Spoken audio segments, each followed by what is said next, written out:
Hello and welcome, citations, and welcome to the RPGamer experience. We talk about computer and console role-playing games that no one else is talking about, from old favorites to new indies and a few things in between. I'm your host Phil, aka JC Servant, and today we're going to experience the very best that Children of Morta has to offer. If this is your first time on the show, welcome. The RPGXP is an interactive show as I'm discussing the games in question. If you're watching us live on Twitch, that's how we record this. Write down your thoughts and comments right there in the chat section, and they become part of the show. It's really great. I'll answer your questions, I'll read your comments, and everything else.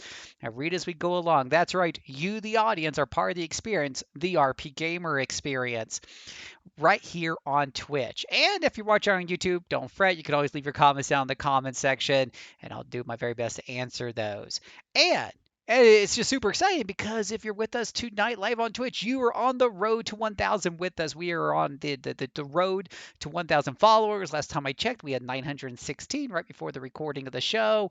Our numbers have been doing really good, and we really appreciate all of you who are following us here on Twitch. And of course, those of you who are keeping an eye on us on YouTube. We really appreciate it. In fact, shows like the RP Gamer experience are specifically made to be watched video on demand as well as live. And you will catch these all uploaded on YouTube. We have a whole playlist for our RP Gamer experiences. This is, in fact, episode number 4.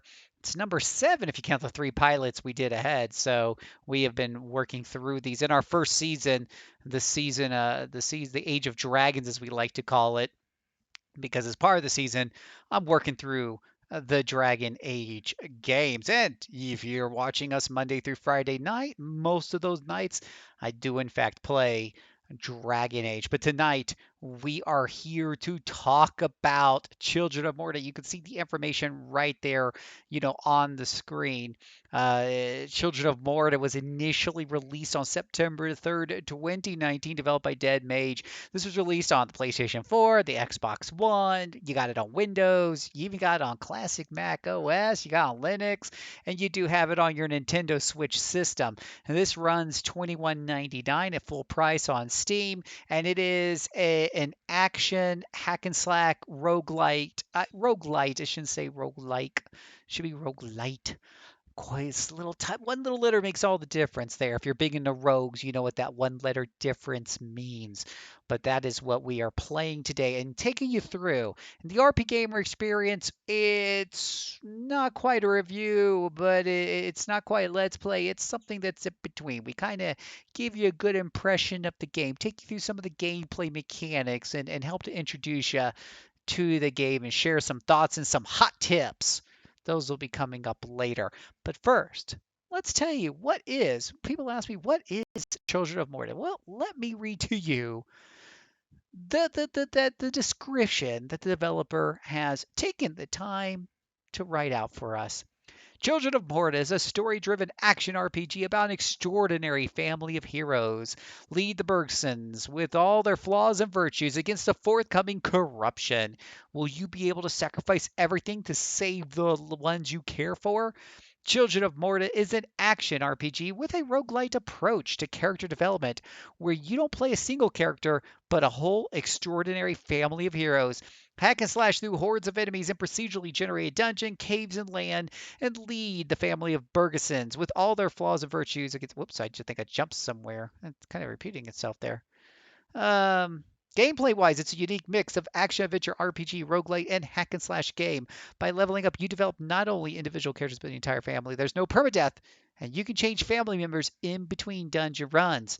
The story takes place in a distant land but copes with themes and emotions common to all of us: love, hope, longing, uncertainty, ultimately loss and sacrifice we are willing to make to save the ones we care for the most. Ultimately, it's about family of heroes standing up against the encroaching darkness. Dungeon crawl. All the dungeons of the games are procedurally generated, which means their layout is different with every adventure. There can be from 2 to 4 levels of dungeons, with each run with a unique boss fight at the end. You can always get back to the previous dungeons to get extra XP and finish off all the side quests. characters and skills, range attack, magic spells, blocks, stuns, healing, evasion, and passive skills. It's all there for you to discover, unlock, and upgrade. You can choose from 7 different family members, each one having a unique skill set. The father, John, a protective warrior with a sword and shield. The elder daughter, Linda, a precise archer. Kevin, a quiet fighter equipped with deadly daggers. Lucy, a lively and bold fire mage. Mark, a mindful martial arts fighter. Joey, who smashes enemy with the sledgehammer. And the latest addition to the family, Apon, a mighty healer and defender in one. Art style, a combination of hand-painted pixel art and frame-by-frame animations partnered with modern lighting techniques come to life to create the beautifully dangerous world of Children of Morta. That's right. That is everything you have to experience in Children of Morta, and we're going to experience that tonight on the RPGamer experience. Before we jump into the game itself, let me just remind you all, we do have a YouTube channel. We'll talk about that once in a while. But over to youtube.com, pull up RPGamer/RPGamer. You're going to find out we got full Let's Plays over there. We got previous episodes of the RPGamer experience, previous episodes of the 1 hour to impress. We have some reviews, some impression videos up. You can check all of that over our YouTube channel. I highly encourage check if you're more of a video on demand person. That's a great place to find some of our more edited content and our long form Let's Plays all at once. If you're one of those people who like to binge read, that's totally a thing. All right, so we're gonna go ahead and jump into the game. And again, as a reminder, feel free to leave comments in or chat in the chat section as we're playing, and we'll read your comments on the air. But let me go ahead and get this game pulled up, and we can jump into Children of Morta. As we pull over and switch over to the game cam. Feel like I should have like a little trademark on that. There we go. Children of Morta. All right, I will be playing with the ever so popular Xbox 360 controller, talking to my Windows PC. I am in fact playing this on through Steam.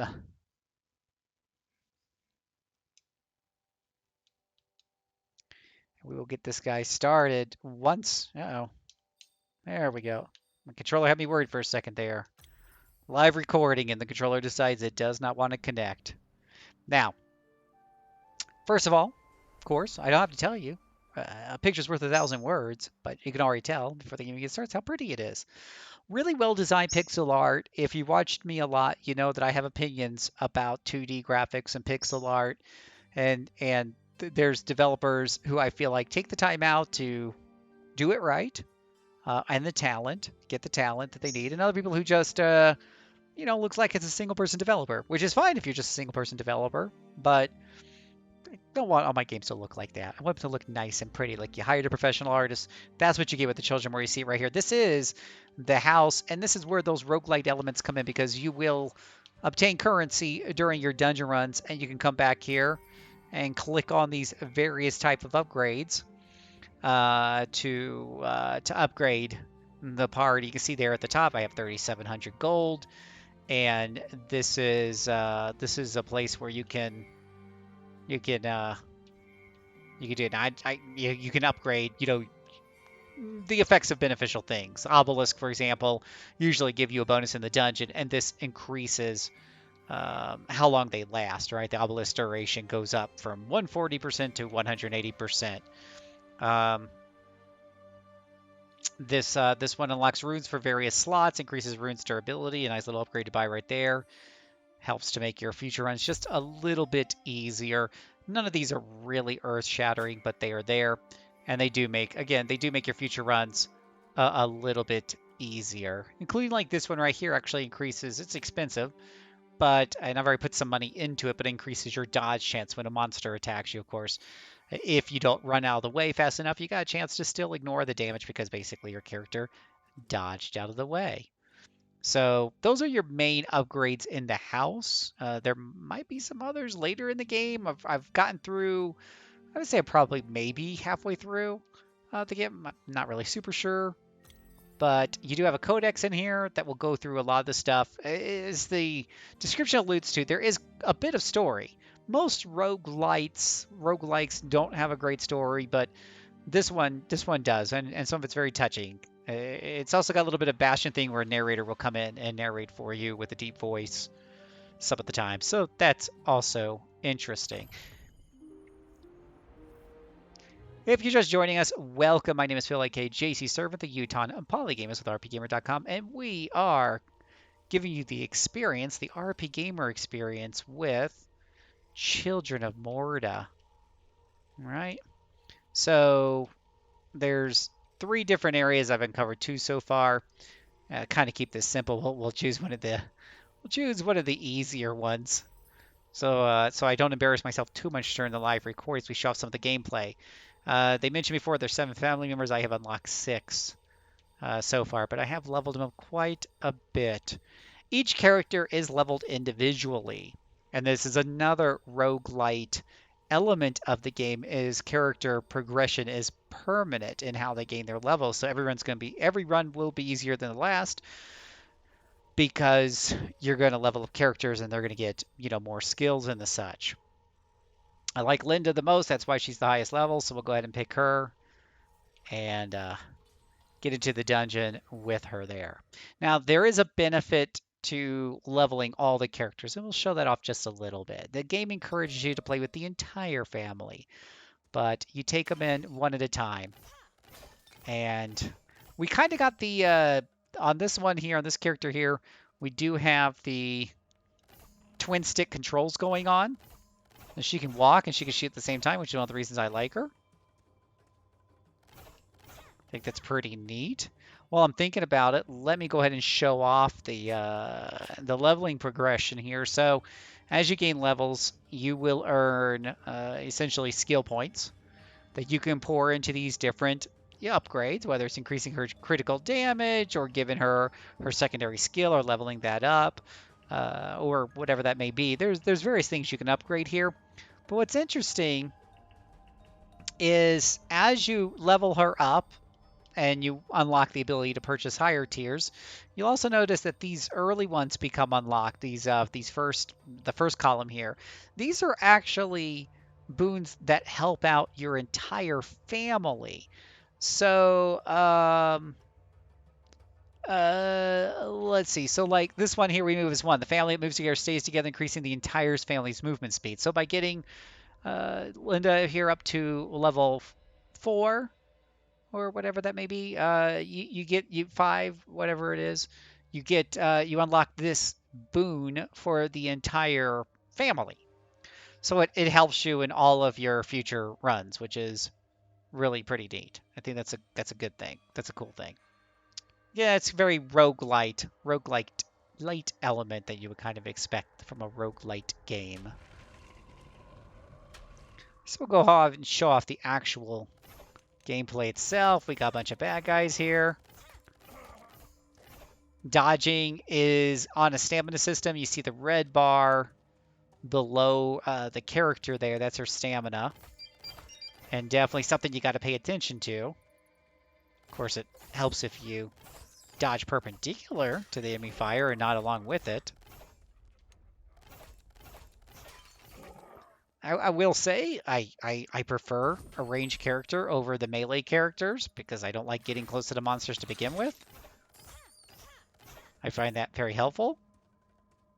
But maybe that's just me. To each their own. Press the X button, or no, the A button on the Xbox controller. The X, if it was a PlayStation controller, it'd be an X button.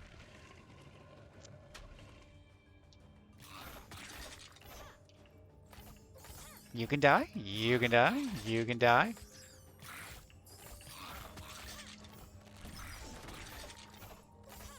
You see the secondary attack I have there was a bomb. Like that. Good for softening those bad boys up and scattering them for a hot minute or two.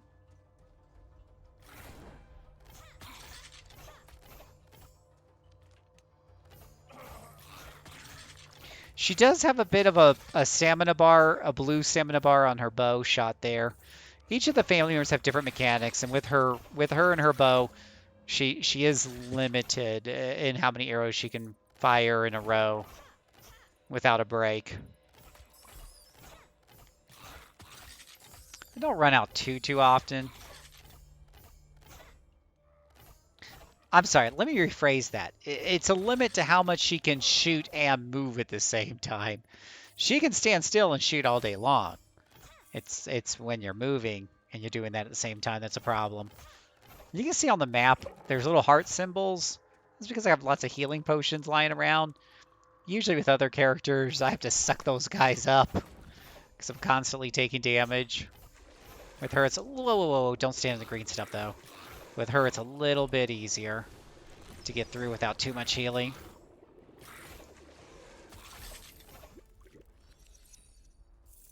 And away goes the bad guy. It's nice that the game leaves those healing potions lying around, though, because you can always, if you get into a rough spot, you can always go back and grab those.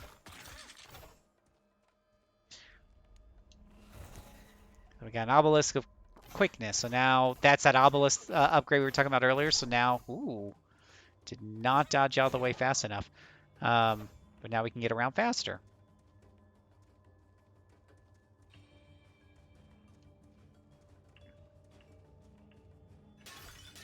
As the description mentioned, each of these dungeons are in fact procedurally generated.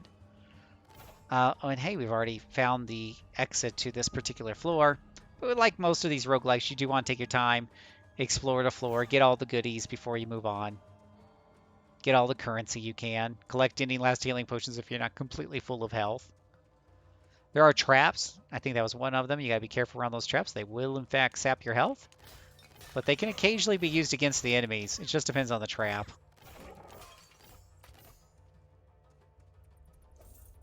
Ah!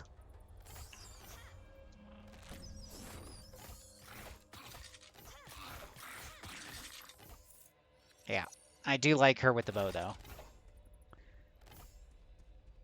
But the nice thing is different family members have different play styles. So you can find the family member that you like the most. And this is a rune here. So that's going to give us a bit of a buff to our secondary attack for a while. So see, it creates a tornado now.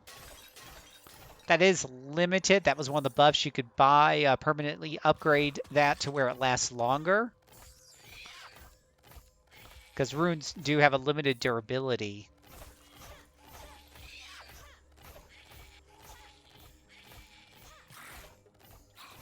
Oh. Oh, I tripped that trap.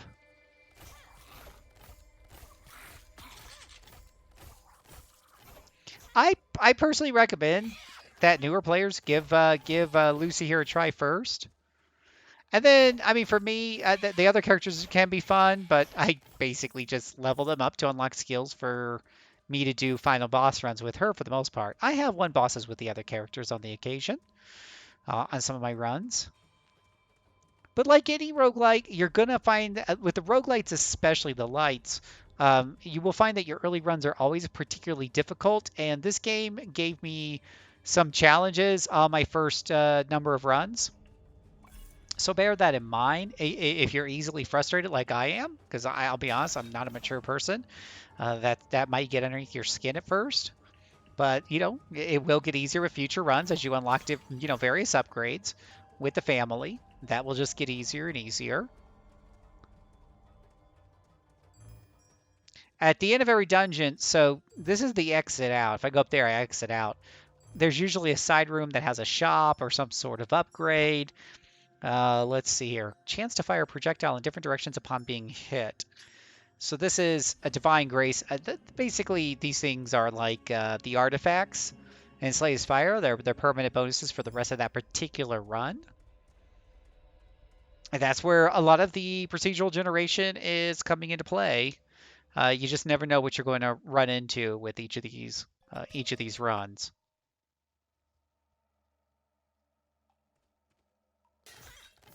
Now, we haven't really run into any of the story bits. I hope we do. I'd like to be able to show that off. But because of the procedural generation, I can't really determine when that's going to happen. I try, I try in these shows to show you off the best of what the game has to offer.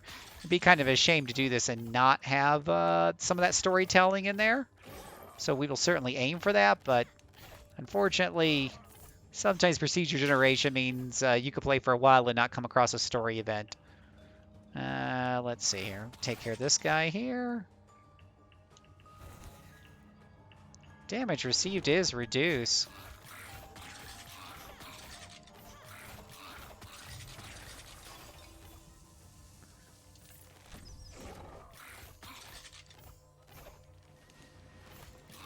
Ah, he got sucked into the tornado. That was so worth it.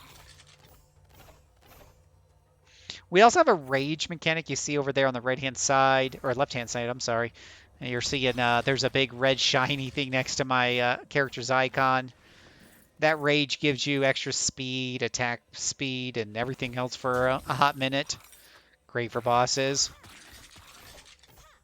Or if you're just finding yourself overwhelmed, it can give you the pickup you need to get through a sticky situation. We got some trolls up here, and these guys, or the ogres, probably a better description of them, are very nasty. Now you see a yellow skeleton there with a skull overhead. That's a boss, a mini boss, whatever you want to call him, a lieutenant. And they each have different powers, and those are randomized, part of the procedural generation of the whole thing. Now I'm going to have to play a little kiting here because Sunshine here is not meant to be in the face of monsters, so... But anyways, those lieutenants often have randomized powers. Let's see, what is this? A room. Mark attacks enemy close to Linda while performing primary attacks. Ooh, that sounds special. Is that a healing potion? I don't even know what that is. Big old fiery potion.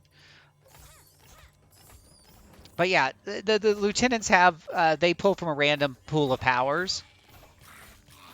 And usually when they die, they drop you off. Like that one dropped me a rune. But they'll drop you off something, including some of the currency that you can spend in the shops. Now the gold that you see these monsters dropping, that's the currency I use to permanently upgrade the account. So it's nice that you're getting some of that all the time. Even if you have a short, failed run, you walk away with a little something.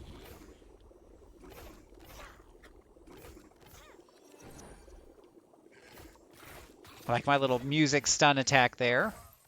Holds him in place. It's all about kiting your guys. Maybe it's a lava trap, right? It could be like a little lava trap spell. Oh, now see, that guy's a lieutenant.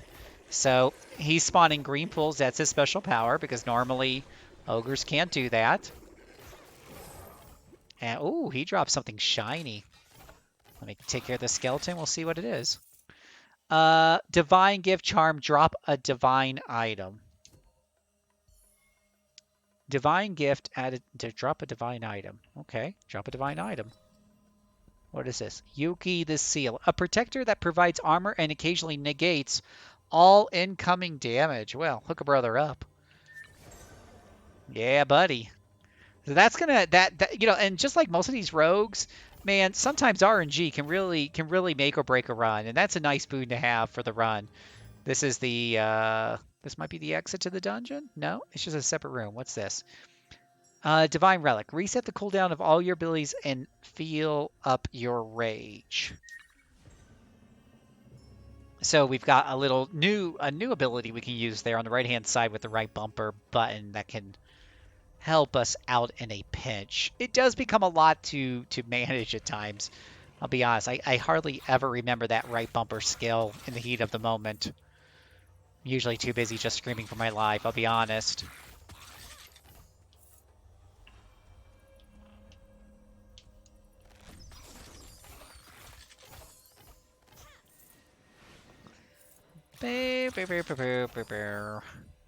Just gonna kill a bunch of these guys here. Now, the little girl, the wizard little girl, she stays still and casts spells, and she can't move at the same time. But her spells tend to be more AoE and has a bit more of a stun. So it's a little bit more crowd control with her. Which kind of offsets the fact that she doesn't move as much. Ooh, that got me right in the kisser. But I prefer being able to move and shoot. And that's one of the reasons why. There's plenty of tell on the enemies, so dealing with these guys one-on-one is not a big deal. But when you get into some tougher maps and you're dealing with, you know, 7 people shooting you at different intervals, and you have to stop to attack, that becomes a little bit more of a challenge, right? These treasure chests usually require a green a gemstone to open. I have none, and that's been most unfortunate. And the lieutenants usually drop those, but they also drop other stuff instead, which is what I've been getting. Honestly, the upgrades I've been getting has been pretty nice so far. RNG's been nice to me, and they're worth more than one single gemstone, so I'll take them.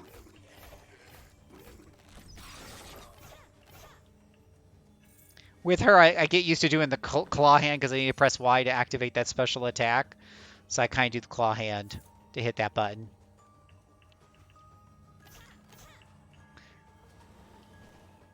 Ah, there's a lot of things showing up at once, and you don't want to get overwhelmed.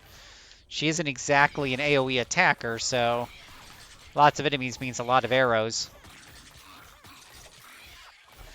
That little number at the bottom, that's a kill streak. It does have a kill streak thingy to it. You will get extra money. What the heck is this? Deal a massive amount of damage to yourself and any nearby enemies. That's a charm. I can't remember. I think charms are like one-time use items. I'm not a big fan of anything that does massive damage to myself. I don't care. I don't care how much damage it does to the enemies. Massive damage to myself just sounds like a bad idea.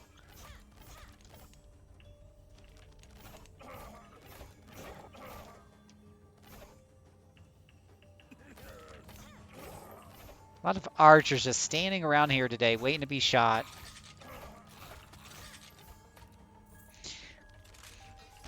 Oh, watch out for the traps on the floor. Oh, safe in here. Ah, peekaboo. The doors to the other room kind of keeps the enemies out, which is great.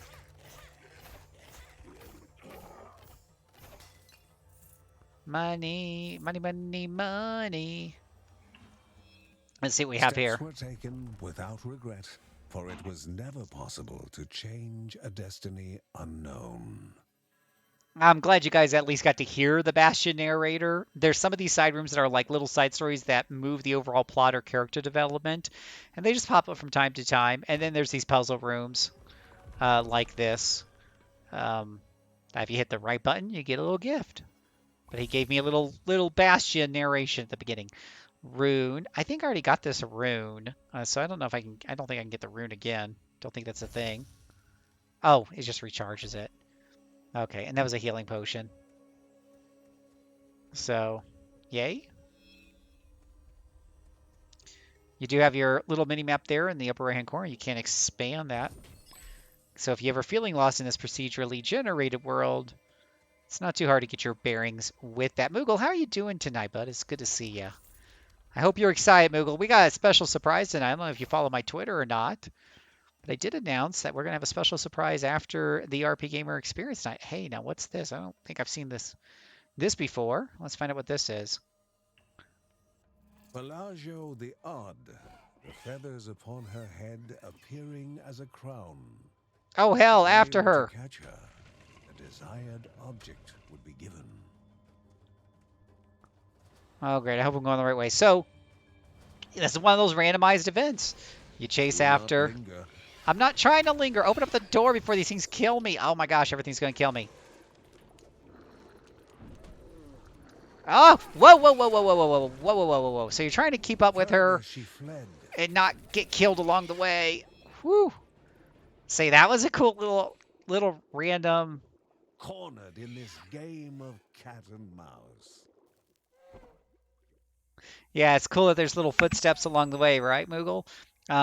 You just, when you're in a rush, you're not sure which way, because sometimes she'll double back on her thing. Mysterious egg found. Ooh, now that might tie into the story. That might, I don't know what it is. You guys saw it here first. Might give us an extra little gift, or who knows. That's pretty nice. That's pretty cool. We got a couple lieutenants out here. Oh, that's funny. I didn't know the bullets could go through the blue wall here. That's almost not fair. We're going to kill the lieutenants because aside from giving us the normal amount of gold, those things can also give us other currency, like gemstones. And that looks like a gemstone over there. Wait for the acid to disappear. Disappear. Ugh. I got impatient. Uh-oh. Uh-oh. Got stuck in the purple stuff. Purple stuff bad. Wow, there's a lot of lieutenants. We're going to just kill them all.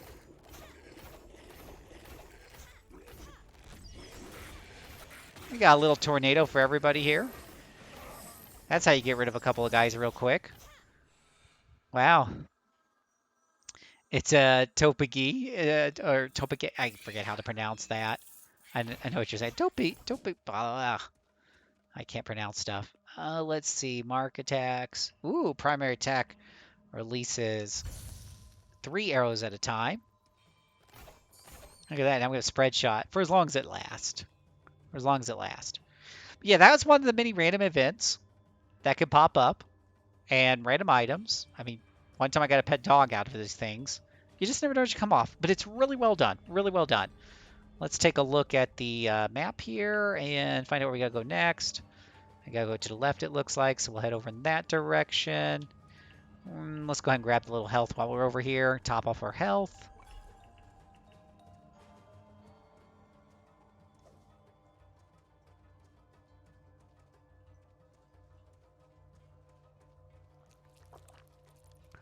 Gross, disgusting sounds. We're not gonna play with you guys. Ooh, what's this? Adam writes about how he and the gang found more than they set out to find. A little bit of story there in that scroll, a little bit of lore that you can read later on. Looks like we got an exit to the south we haven't explored, so that's probably the way out of this dungeon.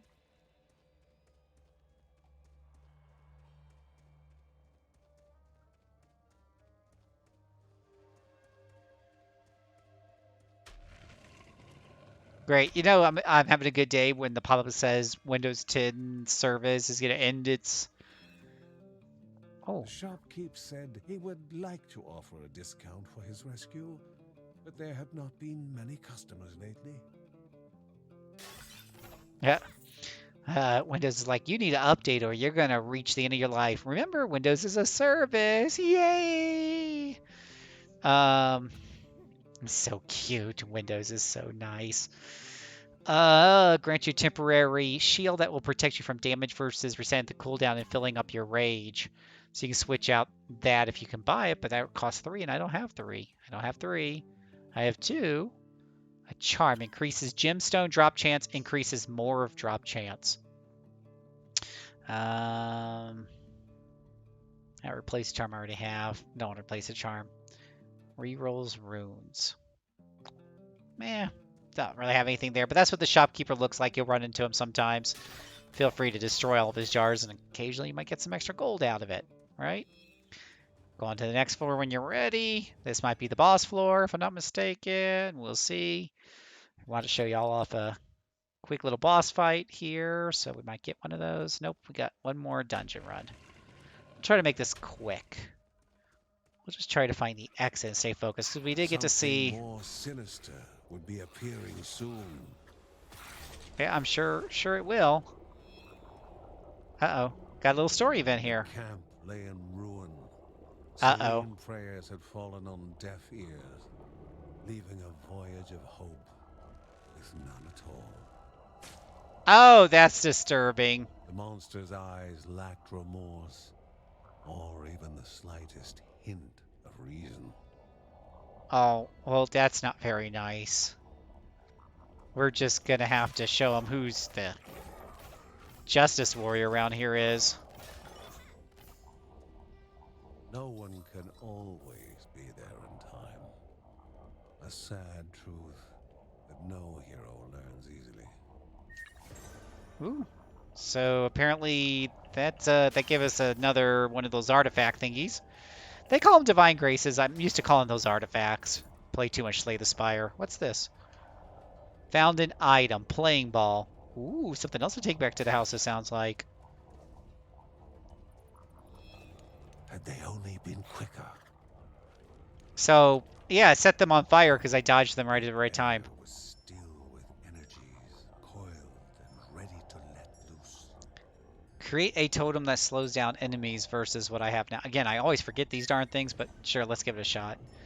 Can we do more bad guys here? Excuse me, coming through. Excuse me. Excuse me, we're just looking for the exit, not looking for a fight. Uh-oh. In dead.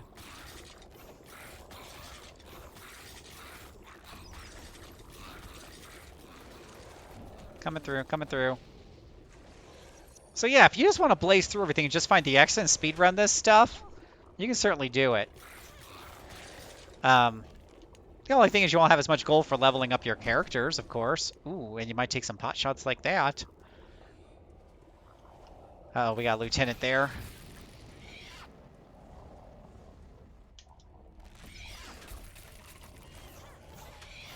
Ouch! Ouch, ouch, he hurts. He hurts, mummy.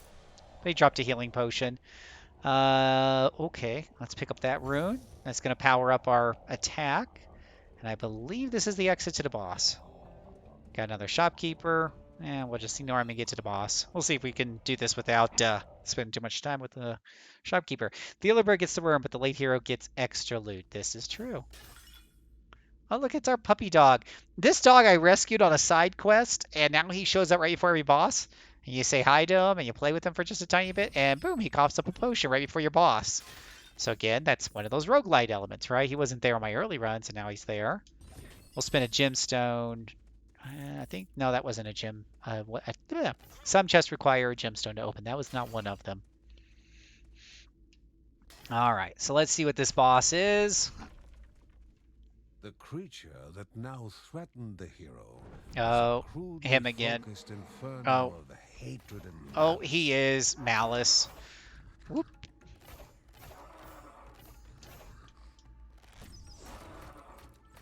Hmm.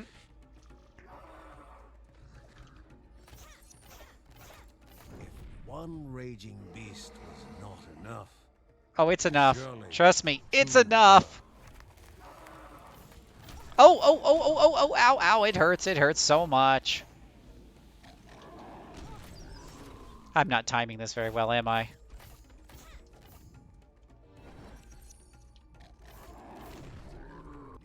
There we go. Not too bad. Now, the first time I fought him, I died a lot. I kind of played a little sloppy there. I wasn't doing a good job. I took some hits, but I was able to take them down a lot faster because I've already done some runs before and leveled up the characters. So this is much easier, as you'd expect, again, from a roguelite, than the first time I fought him. But it does get more difficult. This was, again, I picked an early boss just to kind of get through it as quick as possible. And it kind of shows you a bit of a wrap up so you can see how much gold you made and everything else. We can hit A to continue. And I'll show you guys real quick.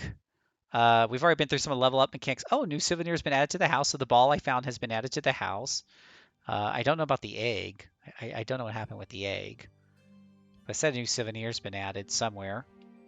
Oh, you see the ball. The ball is right up there in that green room. So that's pretty cool. But I can't get the cursor up into the green room. So there's nothing really there to select. But it's cool that the ball is there. And whatnot. But real quick, I'll just show you one other character just so you can see the dynamic difference in the play styles. So if we go back into those caves and we choose, let's say, we can pick John here, right? I think that's the father. John is the father. I don't know if any of y'all remember an old NES game called Legacy of the Wizard, where you got to play 4 different family members, including a father, a mother, a daughter, and I think the pooch was in there. It might have been 5 family members. So you see here, he's got a big sword. He's got a big shield, which you, left bumper, left bumper. There we go. I always get those buttons confused. So he can actually block hits. And then he just kind of swings his shield. So we can hold this up. At least to a degree. Got a little area of attack there. So this is more about, timing your shield attacks necessarily than kiting. And stuff. See, I blocked that arrow shot right there with the shield. But it's a different play style that you got to get used to. And I really hate those archers when you're playing a melee character. Bat just doesn't want to die. Just die already.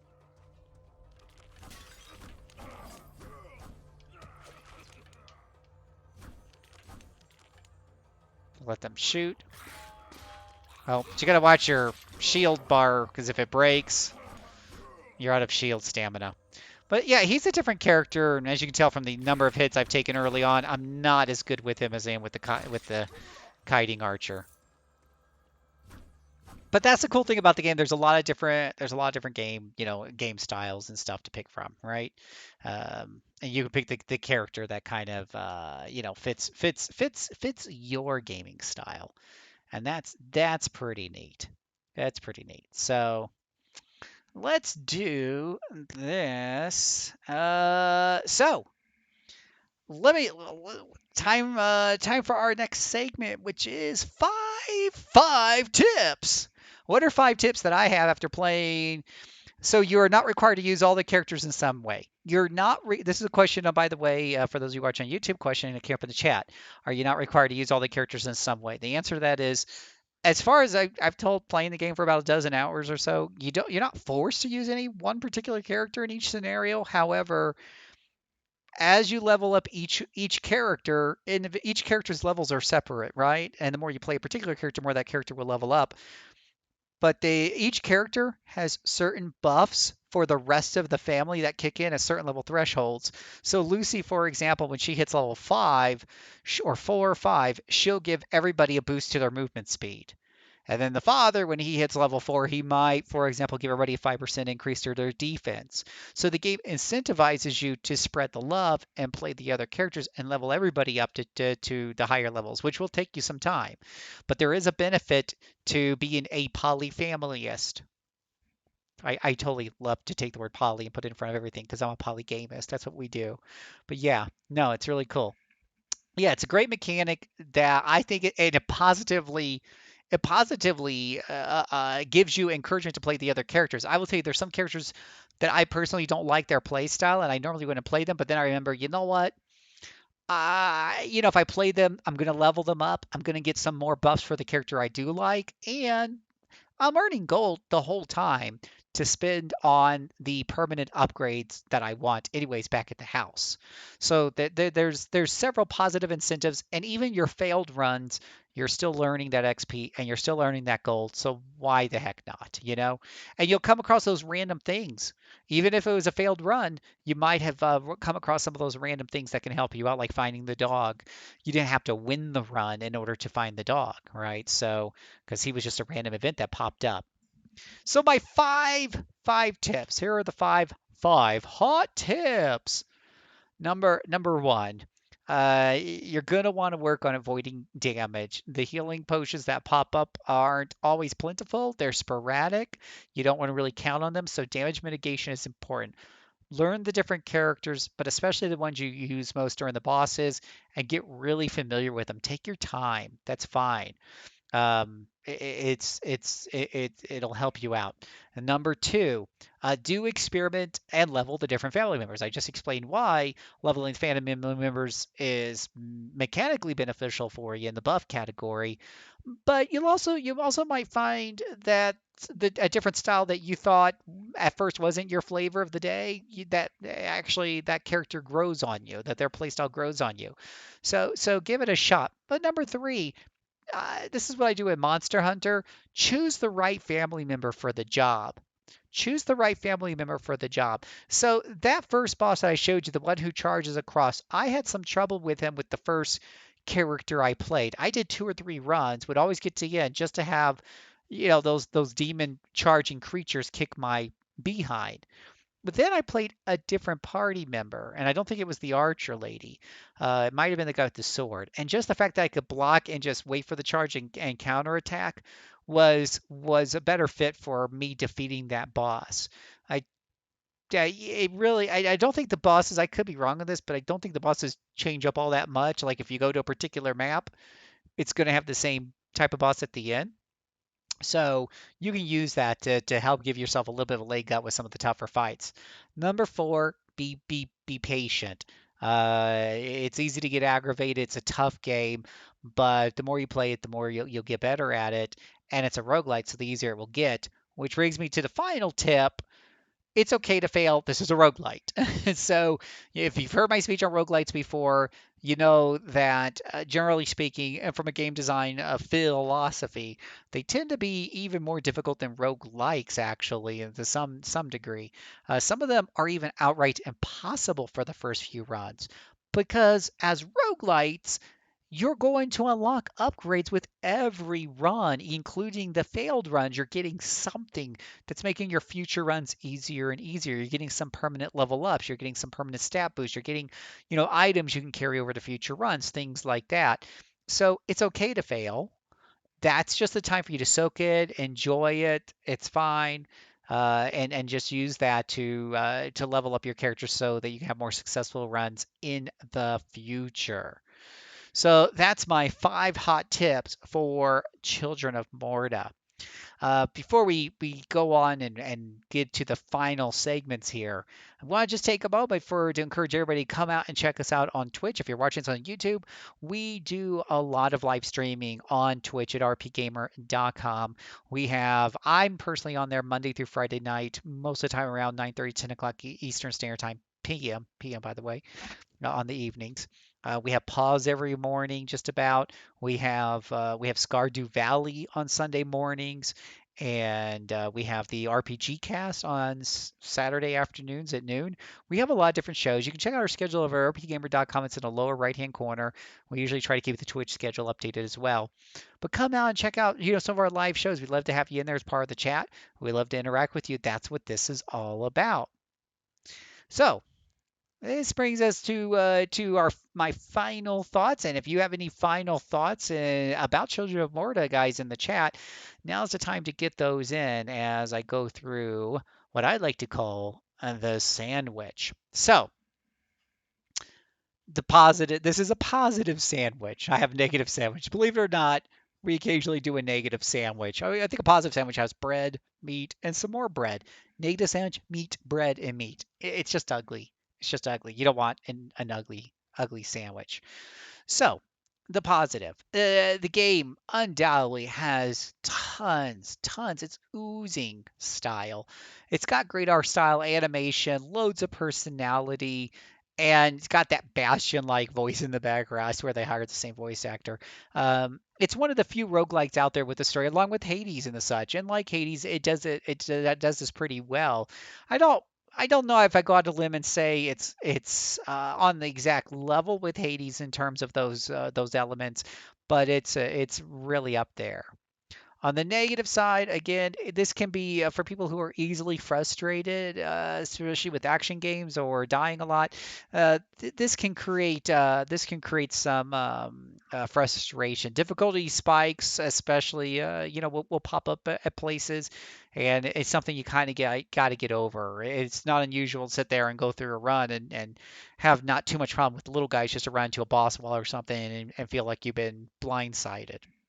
So, that's a thing. Also, on the negative side, not all the characters are created equal. And creating a cast of 7 characters, uh, I personally, my personal opinion is that some of them could have used a little bit more love. On the back to the positive, the action is tight and addictive for the characters that are fun and fluid.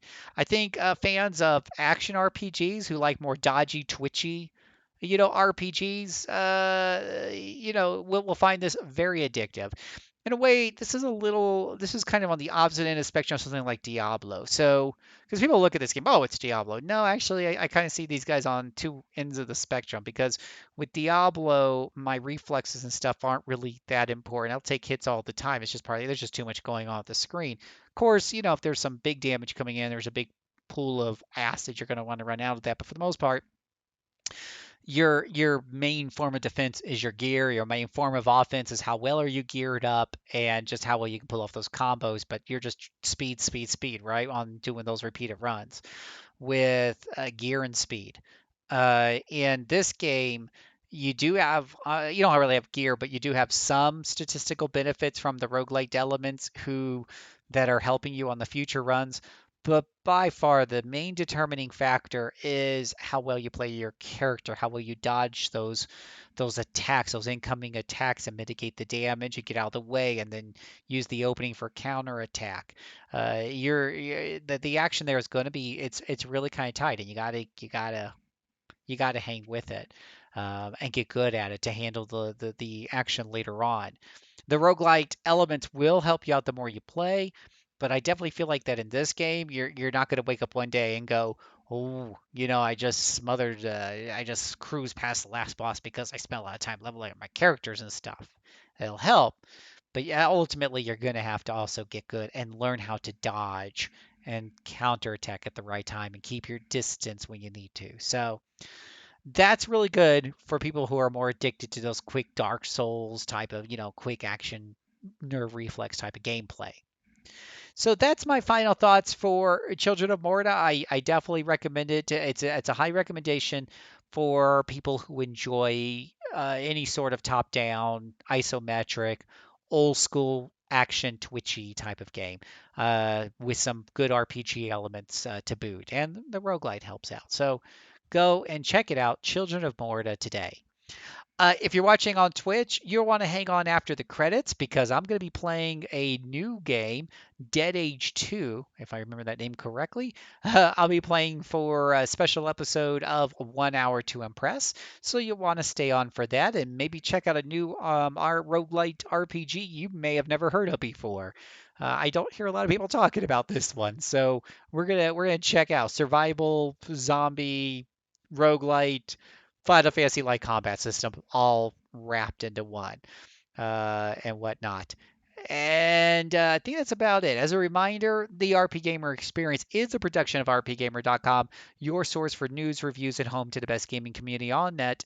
Follow us right here on Twitch for future shows, or hit us up on YouTube at RP Gamer and join our Discord community at rpgamer.com/Discord. Hit the link there to join in on the conversation. We talk about these games all week long. We talk about the RP Gamer experience games in a special channel.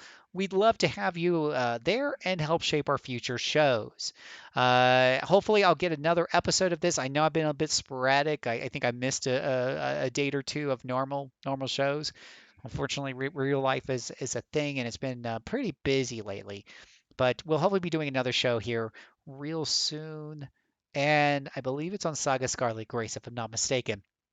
On top of that, if you want to come over to Twitch starting on March the 26th or 27th, when Monster Hunter, whatever the release date is for Monster Hunter Rise, I will be playing that as my main go-to game on the stream. So I'm one of the big Monster Hunter fans on the staff, and love to have you. The guy who's not good at action games is a fan of Monster Hunter. So come and check that out as well. Thank you guys so much. Again, if you're on Twitch, stay on after the credits. There's still a lot of content going up tonight, and I'd love to have you join me. For those of you on YouTube, I'm Phil, aka JC Servant, your humble servant in adventuring, hoping that all of your future adventures have a cool narrator with a deep voice to tell you the story that you're playing. Have a good night.